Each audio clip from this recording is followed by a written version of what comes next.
Coming to today's topic, that is transforming India stories అండి.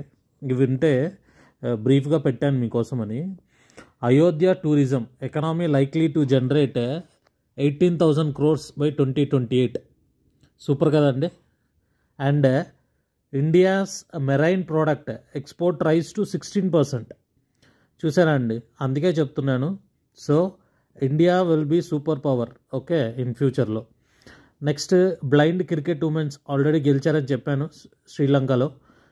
ఇంకోటి ఏంటంటే ఇండియన్ ఉమెన్స్ కబడ్డీ టీం కూడా సెకండ్ సక్సెసివ్ వరల్డ్ కప్ గెలిచారండి ఢాకాలో. ఈ ఇయర్ అసలు మొత్తం ఉమెన్స్ క్రికెట్లో గెలిచారు, బ్లైండ్ క్రికెట్లో గెలిచారు, ఇలా కబడ్డీలో కూడా గెలిచారు.